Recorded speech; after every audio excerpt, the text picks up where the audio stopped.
Good morning and welcome to another episode of The Extra Point here on ESPN 1600. I'm your host, Roland Rainey, and as always, I'm joined with Jeremy Coleman from Indiana, Robert Parker from New Jersey, and Justice Gordon from New York. And today's episode, I'm beyond excited and thrilled because we have a special guest for all of you, and our special guest is a former Tennessee Titan defensive back, also played in the XFL, with the LA Wildcats. Ladies and gentlemen, welcome to the Extra Point, Ladarius Wiley. How are we doing today, Ladarius? Doing well. Thank you guys for having me. Really do appreciate this platform and being able to share. Well, good. We're happy to have you here, and I'm quite sure the folks listening in are very curious to hear about your story and how you got your start and where you currently at and where you are looking to go at, what your future aspirations are. So looking at your background, Ladarius, I'm quite sure May of 2019 was beyond exciting for you because that's when you actually had a rookie tryout with the Tennessee Titans out at St. Thomas Sports Park. And then shortly thereafter, you were signed to the Tennessee Titans. Can you explain to us, what was that experience like? It was a great experience. Definitely a blessing to have that opportunity to be able to get the tryout. John Robinson from the first day said, guys aren't guaranteed spots and, you're going to have to take somebody else's job. And that weekend, I just went in with a worker's mentality and just, did what I knew I could do, and that was play football. And ultimately, I was blessed to be able to get that spot. And John Robinson looked at me and told me, he said, you took somebody's job. And that was just a great feeling to me, knowing that I was meant to be there, I carried myself that way, and I believed that I was meant to be there. So I put the work behind it, and I showed up. I didn't have any excuse, as to, if I felt like I should have been a priority free agent or I should have been drafted.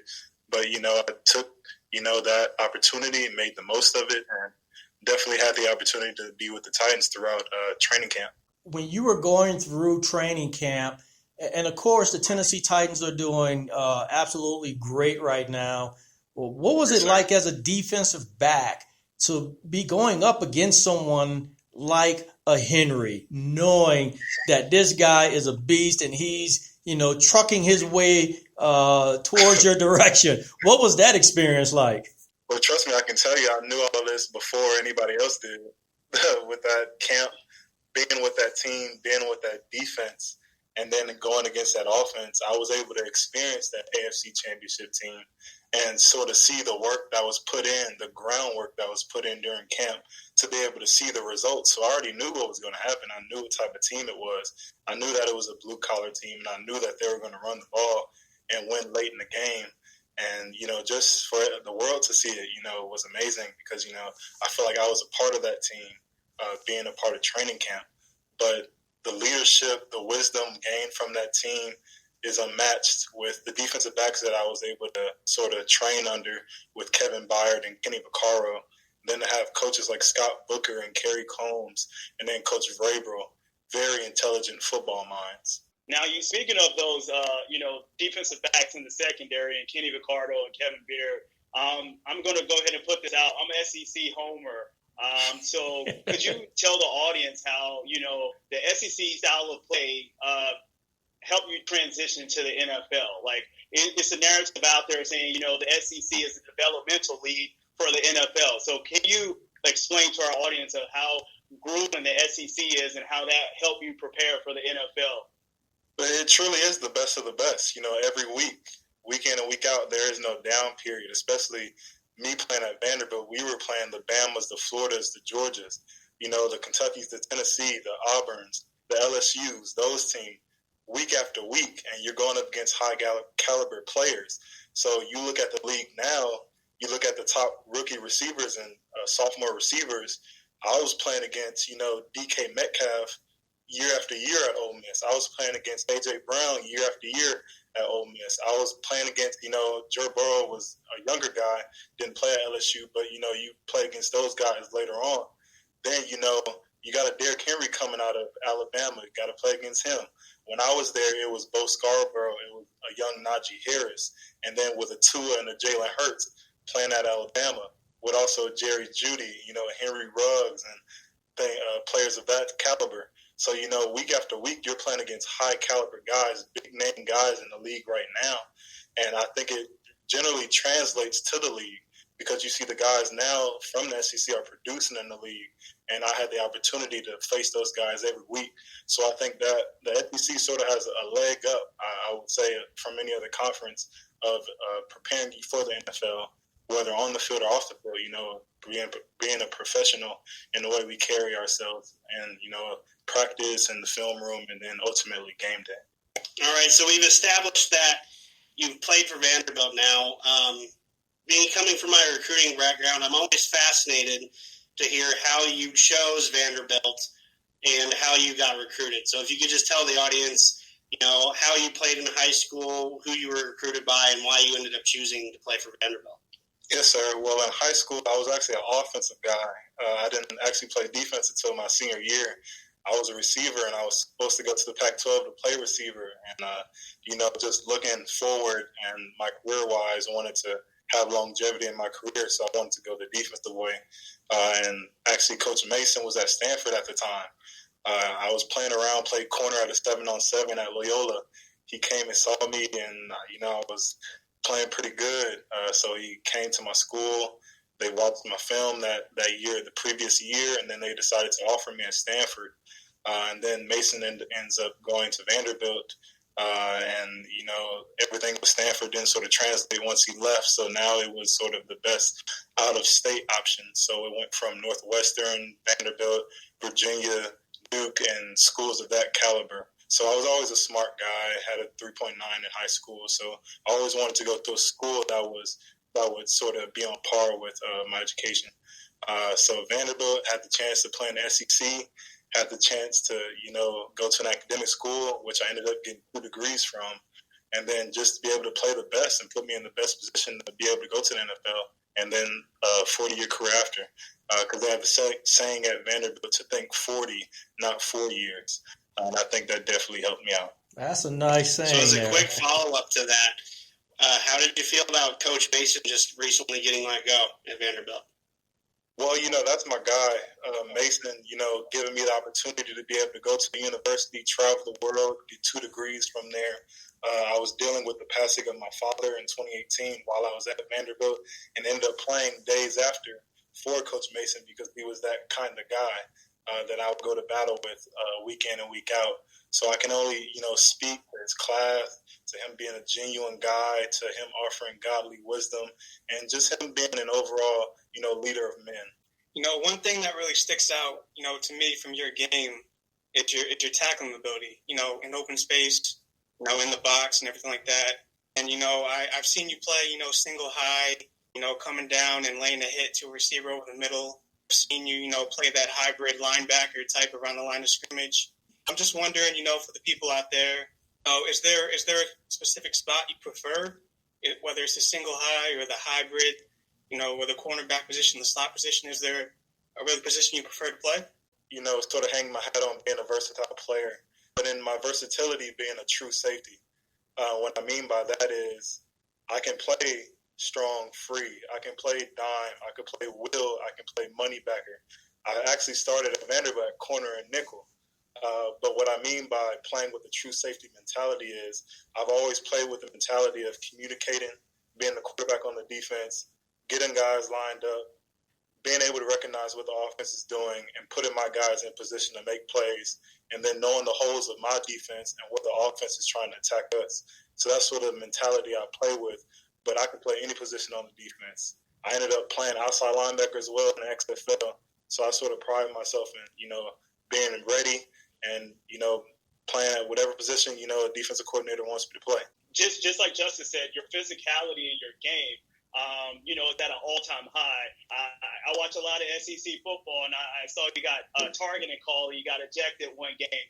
So, with the rules changing in the NFL, how do you brace yourself for, those across the middle, compacts with receivers or running backs with the rule changing? Yes, sir. Well, I've always played with the mentality, to put somebody in the mouth. to, to go all the way through, strike through, and to bring my feet and, just to run through players. That's just the mentality that I play with. But also being a smart football player, now you have to put yourself in position to protect yourself and to protect other players. And that's why I sort of love defense, because you can control how you hit people. And I think that's the thing that we're sort of focusing on right now with player safety, is how we hit people. And I still don't believe in the targeting call that I received at Vanderbilt, but ever since then, I've been working on it. If you followed the film, the week after we played against Nevada, and I sort of had a similar hit on the sideline, but that time, went through my shoulder, went through the strike zone, and still ran through the player, and still, was able to make a big hit, but a safe hit.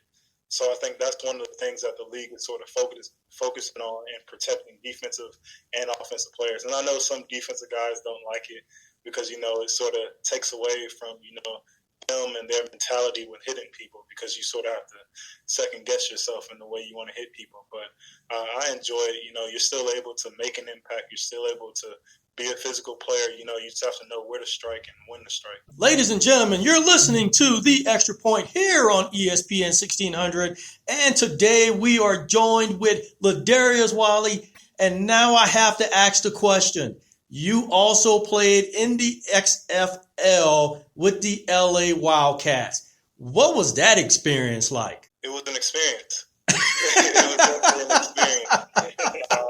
Funny thing is, hindsight, you look at it, it was a blessing in disguise, because, pride is a heck of a thing. You let your pride get in the way and you say, I'm supposed to be in the NFL, but, it's not happening for me right now. Looking at the XFL, you don't want it to be in another AAF and shutting down. You don't know the caliber of players.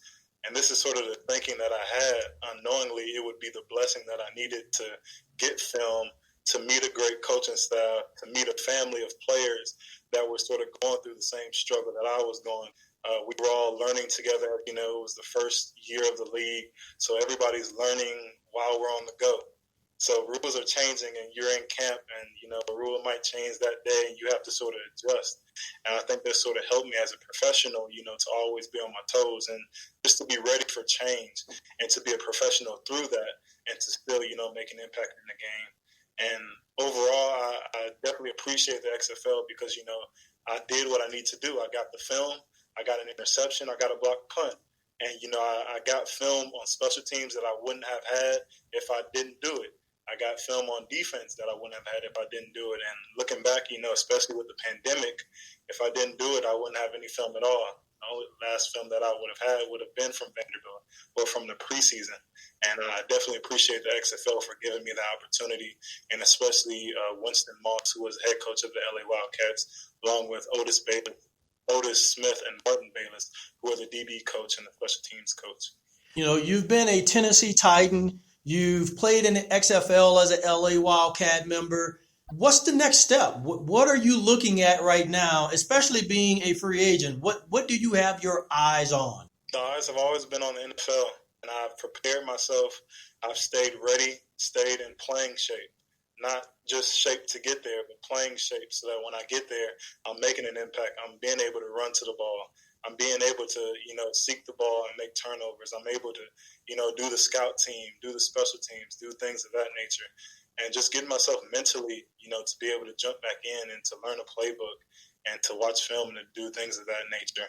So that has always been the goal as the NFL. But, also venturing off and using my 2 degrees that I have. I got a master's in education at Vanderbilt. So, pursuing that, knowing that I'm not, a one-sided guy, but that I have avenues in other areas that I can tap into. So doing that, and then also looking into opening up a podcast, doing what you guys do, getting up here, asking questions, and, just having a good time and, hearing stories. Man, that is great to hear. And as an education guy myself, it's beyond exciting to see someone like you who is taking advantage of the education that they did get from a very prestigious university. Now, having said all of that, you're a free agent. You have the mic, you have the platform right now to talk to head coaches and general managers. What do you want to tell them, and why should they be looking at you and signing you to a roster right now? Yes, sir. Well, I pride myself in being a professional and being genuine. You're going to get no problems from me, no attitudes. I'm always smiling. And I'm just about my business and doing my job, letting players come to me, being where I'm supposed to be on the field, and just showing up and having fun while doing it. I've always had a worker's mentality, and I've always prided myself in being consistent in what I do. So what you see on film isn't just going to be a one-play thing. It's going to be a consistent thing of me showing up, making tackles, making plays, hunting the ball, because at the end of the day, football is about the ball. So, at the end of the day, I'm hunting for the ball. I'm coachable. I soak up all the information that I can. I never think that I know it all, and I apply the info, that coaches give me. And I pride myself in doing that. I'm an intelligent guy. I can pick up the playbook. I study my butt off. I'm versatile. I told you that I can play free. I can play strong. I can play dime. I can play will. I can play whatever they want me to play. And, I'm just giving my all. I'm working to get there, and I will work to stay there once I'm there. Nothing, has been given to me. I've always had to work for everything.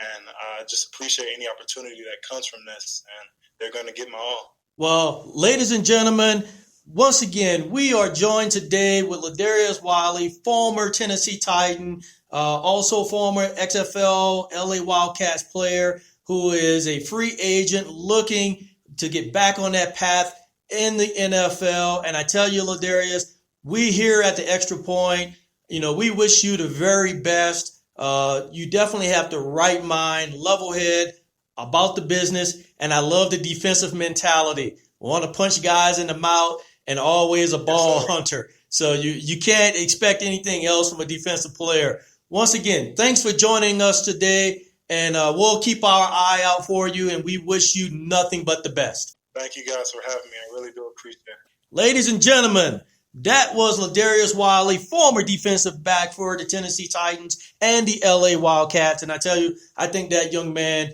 has a bright future ahead of him, very level head. And I love the fact that he's also thinking about that education piece and how to utilize that if the NFL doesn't pan out. But I don't know. I got a sneaky suspicion that he's going to be signed to a team and back in the NFL. Let's go ahead and jump into something that I think is beyond crazy right now, and that is the NFL's response to the uptick of COVID positive cases. I'm looking at what has been going on. There's a bunch of funny memes out there about the Steelers and the Ravens. We went from a Sunday night game to a Monday night, Tuesday game, to a Wednesday afternoon game, which I'm telling you, that was the weirdest thing, is to sit there on a Wednesday afternoon and watch a NFL game with an empty stadium. This is the world we live in right now. And I'm very curious to see what your guys' take is on this, because when you look at what happened with that game and then, oh my God, what happened with the Denver Broncos, it is beyond interesting on how the NFL is handling this. I don't know. What's your guys' take on this? Well, if you were fortunate enough to listen to the halftime interview with Roger Goodell, the basic thing he's come out and said is that they are going to be sticking to the protocols that they established with the NFLPA in the beginning of the season to ensure that all of these games are played. The situations in Denver, were different from the situation in Baltimore. Denver, the COVID virus was contained to the quarterback room, which is very unique, with Denver having to call up Kendall Hilton from the practice squad, a former college quarterback, but who had been playing receiver, to go play quarterback for a day, as to where in Baltimore, the virus was sweeping through that roster. Started out with Lamar Jackson, then the running backs, then the defensive line, then a linebacker. So I think their response was appropriate, that they had to move those games for the safety of the players. They had to at least try to contain the virus within Baltimore and at least try to get those players back to a stage where they were healthy enough to play. That's why you saw, Baltimore was down something like 12 starters on Wednesday this week. That's why Pittsburgh was down 3 starters this week. But at the end, Roger Goodell said these games are going to be played. I think you're going to see a lot more movement as far as the schedule and stuff goes, just to be flexible with this virus. I think this is just the beginning of what could be a very weird end to the season. Yeah, I'm definitely with you there, and I think what we experienced last week is unique unto itself. I am happy that the Broncos front office leadership did take appropriate action to hold the quarterbacks accountable and not just leave it up to the league. So kudos to the Broncos staff for doing that. Not because I just want to switch up the gears real quick, but I do want to jump on another topic besides COVID, and that is the Tampa Bay Buccaneers and what in the world is going on with Tom Brady and Bruce Arians. Look, let's call it what it is. You have a head coach who has been handed a Hall of Famer on a platter. And for whatever reason, he loves going in front of the camera to call out his Hall of Fame quarterback. Yeah, I'm going to be blunt. I think Tom Brady has gotten coddled his entire career. He's the greatest quarterback of all time. He has the trophies, he has all of that. But coming from Bill Belichick, who is so reserved, he doesn't like to talk to the media. He doesn't like to, spread his business and the Patriots' business in the media. Tom Brady has been sheltered up to this point. Coming to Tampa Bay to a coach like Bruce Arians, who holds people accountable. We saw it with Antonio Brown when they signed him. He said at that first press conference, if he doesn't act right, he's going to be gone. He's a coach that lives by a specific code. And, let's face it, Tom Brady hasn't played his best football these past few weeks. The last 4 weeks, he's thrown 7 interceptions. He has all the talent in the world, but yet he hasn't put it together completely. He has a top 3 defense, and he's still playing, kind of iffy. So I love Arians. I love what he's doing. I don't blame him at all for calling out Tom Brady.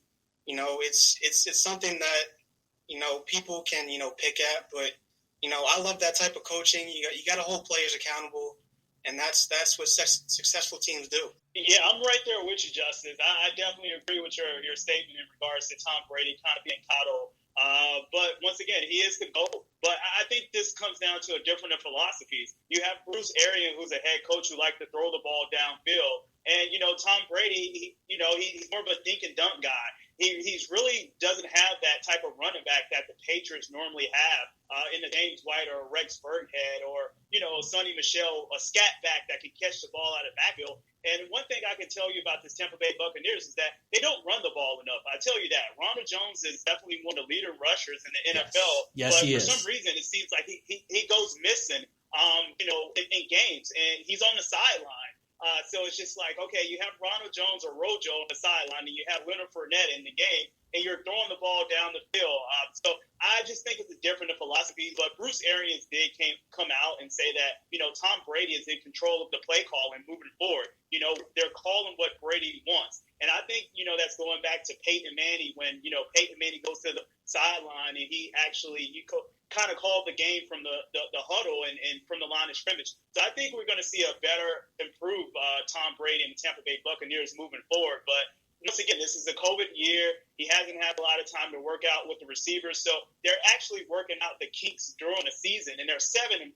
So I'm not putting too much stock in this that, the Bruce Arians and Tom Brady relationship is going downhill. I really just think Bruce Arians is being hard on Tom Brady, and it's going to bring the best out of Brady, making that playoff push. Well, and I think one other thing to remember is that both Bruce Arians and Tom Brady are ultra competitors. They want to win. They want to bring the best out in one another. To start the season, it seemed like they were trying to put a square peg through a round hole. They were asking Tom Brady to make throws that he has not made a ton of, that he made a ton of in in New England. So now he comes down to Tampa Bay. I understand he has to learn a new offense, make some throws he's not used to. But the best coaches go with what their players are best at.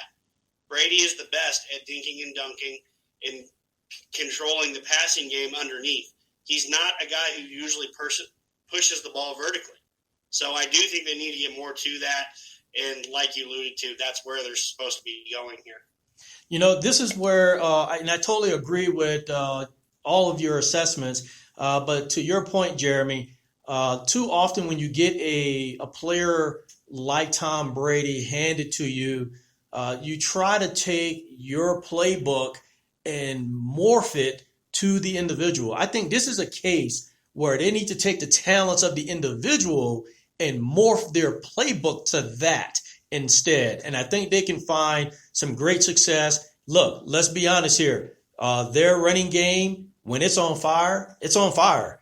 But they got to go to it a little bit more often, take the pressure off to Tom Brady, get back to the dink and dunk. And then, hey, when your shots are there downfield, take those shots. And when they're not there, go back to the running game. Try to continue to work on that defense. And I do believe they will be there when it's all said and done.